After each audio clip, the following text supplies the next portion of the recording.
Hello friends, स्वागत है आप सभी का सत्या एक्सेलेंट यूट्यूब चैनल पे। दोस्तों यहाँ पर लेके आया हूँ इल्यूमिनेशन चैप्टर से कुछ इंपॉर्टेंट क्वेश्चन, और जिसका मैंने एक वीडियो आपको पहले भी दे चुका हूँ, जो कि पार्ट 1 के अनुसार मैंने आपको वीडियो दिया था, और ये आपका पार्ट 2 है।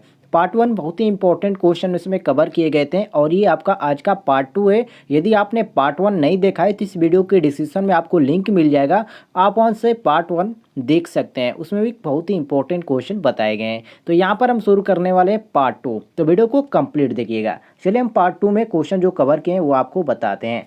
16 नंबर पे क्वेश्चन है दोस्तों, आर्क के पास कौन सा अभिलक्षण होता है। जो आर्क होता है दोस्तों, वहाँ पर पूछा जा रहा है कि कौन सा अभिलक्षण होता है। दोस्तों आर्क के पास ऋणात्मक प्रतिरोध अभिलक्षण होता है, और प्रतिरोध का मान जो होता है बढ़ने पर धारा का मान घटता है, जो कि सूत्र के अनुसार भी आप जान सकते हैं। आर ए बराबर होता है आपका 1/L। ठीक है, ये आपका स्मॉल आर होता है। जब इसका मान प्रतिरोध का बढ़ता है तो ये आपका जो एल का मान है ये आपका घटता है। तो इसलिए यहाँ पर क्वेश्चन के अनुसार आपका सही हो जाता है ऑप्शन नंबर बी, बिल्कुल करेक्ट आंसर, ऋणात्मक प्रतिरोध। क्लियर होगा दोस्तों, आगे बढ़ते हैं हम क्वेश्चन नंबर 17 पे। कह रहा है क्वेश्चन, किस शक्ति गुणांक के लिए पुनरुत्थान बोल्टता अधिकतम होगी, 0 या 0.5 या 0.707 या 1। दोस्तों शून्य शक्ति गुणांक के लिए पुनरुत्थान बोल्टता अधिकतम होती है वह वोल्टेज जो सामान्य आवृत्ति अर्थात 50 हर्ट्ज, जैसे कि आप सभी को मालूम है इंडियन स्टैंडर्ड के अनुसार 50 हर्ट्ज ही होता है, और इसकी जो आवृत्ति है ये आपका 50 हर्ट्ज पर अंतिम आर्क विलुप्त होने के बाद परिपथ वियोजक के संपर्क में दिखाई देने लगता है, जिसको हम पुनरुत्थान वोल्टेज कहते हैं। उसी को यहाँ पर पूछ रहा है। तो यहाँ पर क्वेश्चन के अनुसार हमारा सही हो जाता है ऑप्शन नंबर ए, बिल्कुल करेक्ट आंसर, अर्थात किस शक्ति गुणांक के लिए पुनरुत्थान वोल्टता अधिकतम होगी, तो 0 के लिए। क्लियर होगा दोस्तों, आगे बढ़ते हैं आप क्वेश्चन नंबर 18 पे। कह रहा है क्वेश्चन, यूपीएफ वाला घरेलू भार किस में होता है। वेरी वेरी इंपॉर्टेंट है। देखिए दोस्तों, पहले तो आप जान लीजिए, बहुत सारे लोगों को दिमाग में कन्फ्यूजन होगा कि यूपीएफ का मतलब क्या होता है। तो इसका पूरा नाम होता है यूनिटी पावर फैक्टर, जिसको यूपीएफ शॉर्ट में कहा जाता है। और यूनिटी पावर फैक्टर वाला घरेलू का भार जो होता है फिलामेंट लैंप का होता है, और इकाई शक्ति गुणांक भार पर वह होता है जिसमें कि वोल्टेज धारा समान कला में होता है। और इसका हम कह सकते हैं कि प्रतिरोध भार जो होता है ये आपका रिलेटिव लोड जिसको बोलते हैं, ये बल्ब या फिलामेंट लैंप होता है, जैसे कि आप जान सकते हैं। तो यहाँ पर क्वेश्चन के अनुसार हमारा सही हो जाता है option number D, filament lamp. तो डी ऑप्शन यहाँ पर हमारा बिल्कुल करेक्ट आंसर हो जाएगा। आगे बढ़ते हैं क्वेश्चन नंबर 19 पे। कह रहा है क्वेश्चन, दाह कर्म के लिए भट्ठी में किस प्रकार का तापन प्रयुक्त होता है। परावैद्युत तापन या आर्क तापन या प्रतिरोध तापन या प्रेरण तापन। दोस्तों दाह कर्म, ठीक है, दाह कर्म के लिए हम भट्ठी में जो होता है उसमें हम प्रतिरोध तापन प्रयुक्त करते हैं, और जो मूल के सिद्धांत पर भी कार्य करता है। किसके सिद्धांत पर, जूल के सिद्धांत पर। तो यहाँ पर क्वेश्चन के अनुसार आपका सही हो जाता है ऑप्शन नंबर सी, बिल्कुल करेक्ट आंसर। आगे बढ़ते हैं हम क्वेश्चन नंबर 20 पे। कह रहा है क्वेश्चन कि चौद किस कारण उत्पन्न होती है। जो चौद होती है वो किस कारण उत्पन्न होती है। दोस्तों आपकी कोई भी आप हैं, यदि आप कहीं भी जाते हैं, अचानक आपके जो यहाँ पर चेहरे पर जो कोई लाइट प्रकाश आता है तो एक चौद हो जाता है, उसी को यहाँ पर चौद कहा जाता है। तो हम कह सकते हैं कि दृष्टि क्षेत्र में अधिकतम प्रकाश की तीव्रता तथा अत्यधिक ज्योतिर्मयता के कारण चौद उत्पन्न होता है, और वह तीव्र प्रकाश का चमक होता है जो कि दृष्टि के क्षेत्र में आंखों पर अवच्छिन्न कष्ट का कारण बनता है, जिसे हम चौद कहते हैं। अपने भाषा में हम कहते हैं। तो यहाँ पर जब आप कोई व्यक्ति है एकदम अचानक आपके चेहरे पर यदि टार्च मारता है या कोई प्रकाश मारता है, तो आपके चेहरे पर जो एक अचानक चौद होता है उसी को यहाँ पर कह रहा है। तो यहाँ पर क्वेश्चन के अनुसार हमारा सही हो जाता है ऑप्शन नंबर यहाँ पर सी, अर्थात ए भी सही है और बी भी सही है, इसलिए यहाँ पर सी ऑप्शन हम करेक्ट मारेंगे।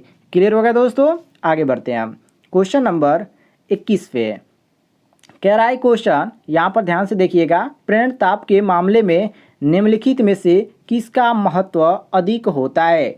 वोल्टता का या आवृत्ति का या धारा का या उपयुक्त सभी। दोस्तों प्रेरण मान, ठीक है, जिसको हम इंडक्शन हीटिंग कहते हैं। तो प्रेरण तापन जो होता है इसके मामले में आवृत्ति जिसको फ्रीक्वेंसी बोला जाता है इसका महत्व अधिक होता है। क्यों? क्योंकि जब किसी कुंडली में एसी धारा प्रवाहित की जाती है तो इसमें परिवर्तनशील चुंबक क्षेत्र उत्पन्न होता है जो अपने चुंबकीय प्रभाव क्षेत्र में स्थित किसी अन्य कुंडली में प्रारंभिक विद्युत वाहक बल प्रेरित कर देता है। तो यहाँ पर हम क्वेश्चन के अनुसार मारेंगे ऑप्शन नंबर बी बिल्कुल करेक्ट आंसर। क्लियर होगा दोस्तों? आगे बढ़ते हैं हम क्वेश्चन नंबर 22 पे। कह रहा है क्वेश्चन, सोडियम वाष्प विसर्जन लैंप द्वारा दी जाने वाली रोशनी का रंग कैसा होता है? ये दोस्तों मैंने आपको कई वीडियो के माध्यम से बता दिया है, क्योंकि मैंने यहाँ पर एक दो आपको यहाँ पर वीडियो नहीं दिया है जो कि प्रदीप्ति से मैंने क्वेश्चन बनाया था, तो उसमें मैंने आपको बहुत सारे क्वेश्चन बताया था कि इसका जो रंग होता है पीला होता है, अर्थात सोडियम वाष्प विसर्जन लैंप के द्वारा दी जाने वाली जो रोशनी का रंग होता है वो पीला होता है। और ऑप्शन में हमारा कौन सा दिया गया है? ऑप्शन नंबर सी दिया गया है। तो क्वेश्चन के अनुसार हम ऑप्शन नंबर सी बिल्कुल करेक्ट आंसर मारेंगे। क्लियर होगा दोस्तों? आगे बढ़ते हैं क्वेश्चन नंबर 23 पे। कह रहा है क्वेश्चन, प्रदीप्त नली वाले परिपथ में उच्च वोल्टता प्रोत्कर्ष किससे उत्पन्न होता है? वेरी वेरी इंपॉर्टेंट है दोस्तों। देखिए, प्रदीप्त जो नली होता है उसमें जो फ्लोरेसेंट ट्यूब होता है, ये फ्लोरेसेंट ट्यूब वाले परिपथ में उच्च वोल्टता प्रकर्षण चोक से उत्पन्न होता है। और ट्यूब जो लैंप होता है ये स्व परिवर्तित नहीं होता है, इसलिए इसको प्रकाशित करने के लिए चोक की आवश्यकता होती है, जो कि यहाँ पर चोक का भी उपयोग होता है। तो क्वेश्चन के अनुसार यहाँ पर हमारा डी हो जाता है बिल्कुल करेक्ट आंसर। ठीक है, मैंने आपको बताया चोक का उपयोग क्यों किया जाता है, अभी मैंने आपको बताया क्योंकि ये स्वयं उत्पन्न नहीं होता, इसके लिए यहाँ पर चोक की जरूरत पड़ती है, तो इसलिए यहाँ पर हम चोक का प्रयोग करते हैं। तो ऑप्शन नंबर डी यहाँ पर बिल्कुल करेक्ट हो जाएगा। आगे बढ़ते हैं हम क्वेश्चन नंबर 24 पे। कह रहा है क्वेश्चन कि प्रतिरोध वेल्डन प्रक्रिया के लिए जरूरत होती है, किस चीज़ की जरूरत होती है? न्यून वोल्टता पर एसी धारा के उच्च मान की, या उच्च वोल्टता पर एसी धारा के न्यून मान की, या न्यून वोल्टता पर डीसी धारा के उच्च मान की, या उच्च वोल्टता पर डीसी धारा की न्यून मान की। तो दोस्तों देखिए, प्रतिरोध जो होता है वेल्डन प्रक्रिया के लिए न्यून वोल्टेज पर एसी धारा के उच्च मान की जरूरत होती है। ठीक है, प्रतिरोध वेल्डन प्रक्रिया में। तो यहाँ पर क्वेश्चन के अनुसार हमारा सही हो जाता है ऑप्शन नंबर ए जो यहाँ पर दिया गया है, ये हमारा ए ऑप्शन बिल्कुल करेक्ट आंसर हो जाएगा। आगे बढ़ते हैं क्वेश्चन नंबर 25 पे।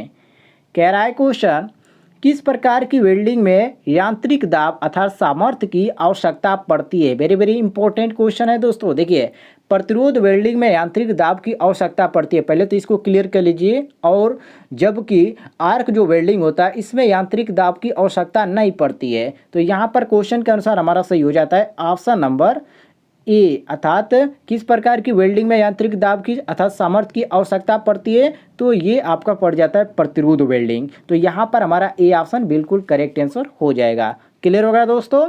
आगे बढ़ते हैं हम क्वेश्चन नंबर 26 पे। कह रहा है क्वेश्चन, आर्क को बनाए रखने के लिए कितने वोल्टेज की आवश्यकता पड़ती है? वेरी वेरी इंपॉर्टेंट क्वेश्चन है दोस्तों। देखिए, एक बार आर्क उत्पन्न हो जाने के बाद उसे बनाए रखने के लिए हम केवल 20 से 30 वोल्ट की आवश्यकता पड़ती है। ये बहुत ही इंपॉर्टेंट क्वेश्चन है, ज़्यादातर क्वेश्चन ये आपका यूपीपीसीएल TG2 में पूछा जाता है। तो यहाँ पर क्वेश्चन आपका सही हो जाता है ऑप्शन नंबर ए, अर्थात 20 से 30 वोल्ट। तो ए ऑप्शन यहाँ पर करेक्ट हो जाएगा। आगे बढ़ते हैं क्वेश्चन नंबर 27 पे। कह रहा है क्वेश्चन, वेल्डिंग ट्रांसफार्मर का उपयोग करने वाले लोड का शक्ति गुणक अर्थात पावर फैक्टर किस पर सबसे कम निर्भर करेगा?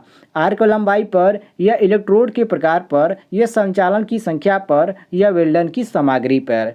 तो दोस्तों देखिए, वेल्डिंग ट्रांसफार्मर का जो उपयोग होता है ये उपयोग करने वाले जो लोड का शक्ति गुणांक होता है वह वेल्ड किए जाने वाले पदार्थ पर निर्भर करता है। तो यहाँ पर हमारा सही हो जाता है वेल्डिंग की सामग्री, अर्थात यहाँ पर हम डी ऑप्शन बिल्कुल करेक्ट आंसर मारेंगे। आगे बढ़ते हैं हम क्वेश्चन नंबर 28 पे। कह रहा है क्वेश्चन, आर्गन आर्क वेल्डिंग में आर्गन को प्रयोग करने का उद्देश्य क्या है? मतलब कि यहाँ पर प्रयोग क्यों किया जाता है? तो दोस्तों आर्गन आर्क वेल्डिंग में आर्गन का जो प्रयोग करने का उद्देश्य है किस लिए किया जाता है कि दिए गए यहाँ पर आपका जो विकल्प दिया गया है वायु में ऑक्सीजन के संपर्क में धातु के आने वाले ऑक्सीकरण को रोकना, इसके लिए भी किया जाता है। या वेल्डिंग के कार्य के लिए अक्रिय अर्थात इनवर्ट वातावरण का निर्माण करना, इसके लिए भी किया जाता है। तो यहाँ पर ए और बी दोनों हमारा ऑप्शन सही हो जाता है। और यहाँ पर दिया गया है फ्लक्स का प्रयोग की आवश्यकता को खत्म करना, तो ये भी हमारा सही है। तो इसलिए यहाँ पर हम डी ऑप्शन मारेंगे कि सभी विकल्प क्या है, बिल्कुल सही है। क्लियर होगा दोस्तों, आगे बढ़ते हैं।